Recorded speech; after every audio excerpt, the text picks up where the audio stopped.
La noche del 24 de junio de 1767, sin que mediara ningún aviso previo, todos los jesuitas de la Nueva España fueron detenidos para ser llevados a Veracruz y de ahí ser expulsados de los territorios bajo dominio de la corona española. Al día siguiente, el 25 de junio, el virrey dio a conocer que el rey había ordenado no solo la expulsión de los jesuitas, sino la confiscación de sus muchos bienes. Aquella orden se inscribía en una lamentable tradición hispánica de confiscación de la riqueza económica por parte del gobierno, una de las razones que impidieron a España desarrollarse como lo hicieron otras naciones europeas. En este caso, se acusó a los jesuitas de difundir ideas subversivas y de instigar el motín de Esquilache. La verdad es que el rey codiciaba sus abundantes bienes al tiempo que veía con recelo su peso y su poder. En la Nueva España, la prosperidad e influencia de los jesuitas también eran patentes. Contaban con 126 haciendas de labor y ganaderas que les permitían, entre muchas otras cosas, ofrecer educación gratuita en sus 25 planteles educativos ubicados en las ciudades más principales. Según una carta del entonces virrey, Marqués Ducroix, todos los habitantes de la colonia eran celosos partidarios de la Compañía de Jesús. En la misma carta, escrita al monarca poco después de la expulsión de los jesuitas, el virrey Ducroix añadía esto: de una vez para lo venidero, deben saber los súbditos del gran monarca que ocupa el trono de España, que nacieron para callar y obedecer, y no para discurrir ni opinar en los asuntos del gobierno.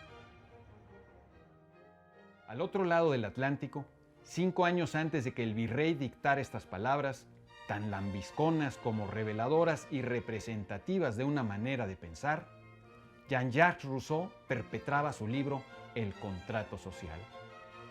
Desde sus primeros renglones exponía una visión radicalmente distinta. Todos los hombres nacen libres y, sin embargo, en todas partes se encuentran encadenados. Con hilos de estas dos mentalidades opuestas, se tejieron los mayores dramas históricos de finales del siglo XVIII y principios del siglo XIX, como la Revolución Francesa y la independencia de México.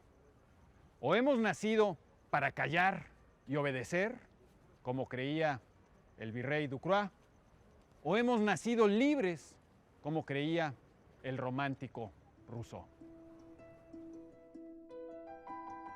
La respuesta podría parecer obvia, pero no lo es.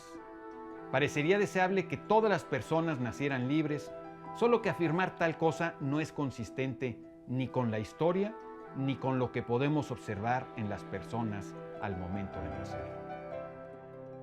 La esclavitud, aunque nos resulte espantosa, ha demostrado ser muy persistente a lo largo de los siglos. La hubo en la prehistoria, en la historia y en todos los continentes. Ni siquiera los griegos de la Edad Clásica, que nos resultan tan simpáticos por tantas razones, se libraron de esta atrocidad. Solo que en aquel entonces la esclavitud no estaba asociada a una raza, algo que quizá empezó cuando los europeos llegaron al África subsahariana. En cualquier caso, las sociedades libres de este mal han sido más bien la excepción y no la norma. Por otro lado, es fácil observar que incluso en las sociedades más libres del mundo, los recién nacidos no son libres. Al contrario, son absolutamente dependientes, están a merced de sus necesidades e impulsos y estarían por completo indefensos sin la protección de los adultos. Desde luego también son tiernos, conmovedores, divertidos, hermosos, vitales, maravillosos. Pero sería un exceso añadir a sus cualidades la de ser libres. Esto no quiere decir, por supuesto, que los bebés nazcan, como afirmaba el virrey, para callar y obedecer y no discurrir sobre los asuntos públicos. Lo que estoy señalando es que la libertad no es una cualidad innata, sino una posible conquista individual, siempre paulatina, no siempre segura y jamás absoluta, pues está circunscrita a un contexto social. Para muchos, y me incluyo, la libertad es antes que nada autonomía, palabra que etimológicamente quiere decir mandar sobre uno mismo, darse órdenes, normas, dirección a uno mismo. Autonomía.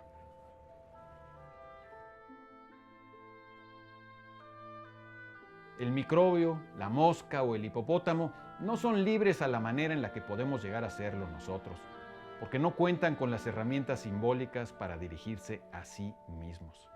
Sin esas herramientas simbólicas o culturales, es imposible estar en control de los propios instintos, fijarse metas a largo plazo o persistir en la consecución de significados imperceptibles para los sentidos. Como supo verlo el gran Lev Vygotsky, de quien ya hemos hablado muchas veces, las personas nos dirigimos a nosotras mismas mediante nuestro diálogo interior. En nuestro íntimo teatro mental escenificamos las alternativas que se nos presentan al momento de tomar decisiones, y es en este teatro imaginario donde comienza, donde se cifra nuestra autonomía, es decir, nuestra libertad. La imaginación y la libertad están íntimamente entrelazadas. Cuando llegamos a este mundo, obviamente carecemos de voz interior, puesto que ni siquiera poseemos una lengua. Pero una vez que empezamos a hablar, estamos listos para dar el primer gran paso en la construcción de nuestra autonomía, que consiste en interiorizar la voz de nuestros padres y principalmente la voz de nuestra madre.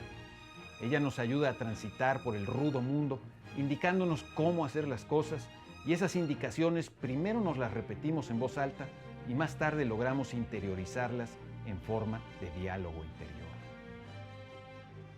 La libertad, así, no puede adquirirse sino con la ayuda de los demás. Es una gran paradoja, la gran paradoja de la libertad. Como dice mi maestro José Antonio Marina, a la autonomía solo podemos llegar mediante la heterotomía. Si la raíz auto significa por sí mismo, como en autocracia o autodidacta, la raíz hetero significa otro o diferente. Para ser libres y auténticamente dueños de nosotros mismos, es decir, autónomos, necesitamos primero de la gran ayuda de otros. Incluso la lengua que usamos para autodirigirnos es una creación heterogénea, hecha posible por una miríada de autores hablantes anónimos, casi todos ellos ya fallecidos. La misma equívoca disyuntiva entre haber nacido para obedecer y haber nacido libres se ha trasladado al ámbito de la educación. Algunos creen, siguiendo al Marqués Ducroix, que los niños deben ir a la escuela a callarse y a obedecer. Otros, en cambio, siguiendo más a Rousseau, creen que nadie tiene por qué darles ninguna instrucción a los niños, como si estos ya fueran libres o no necesitaran de la ayuda de nadie para conquistar su propia libertad.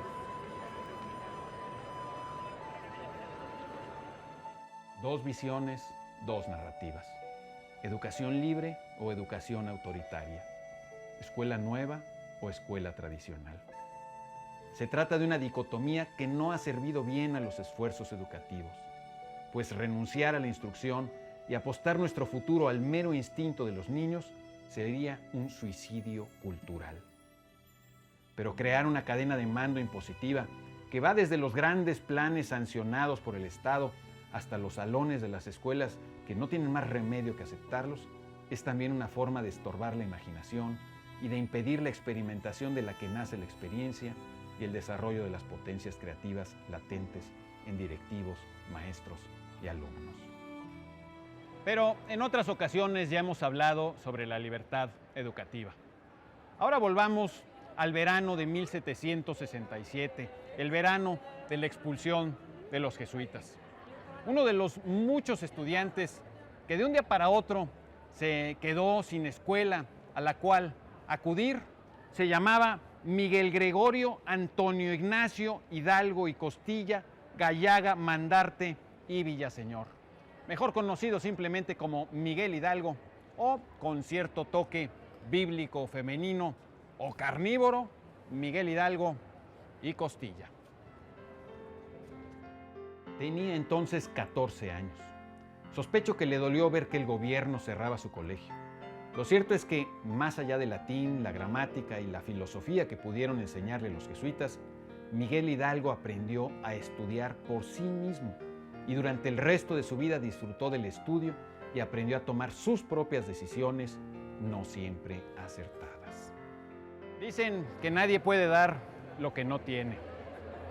Varios años antes de aquella célebre mañana de septiembre de 1810, cuando amaneció la patria, Miguel Hidalgo ya había conquistado su propia libertad. Claro, con la ayuda de otros, porque solo así es posible hacerlo. Qué hermoso es Guanajuato. Soy Pablo Boullosa, usted tiene la palabra.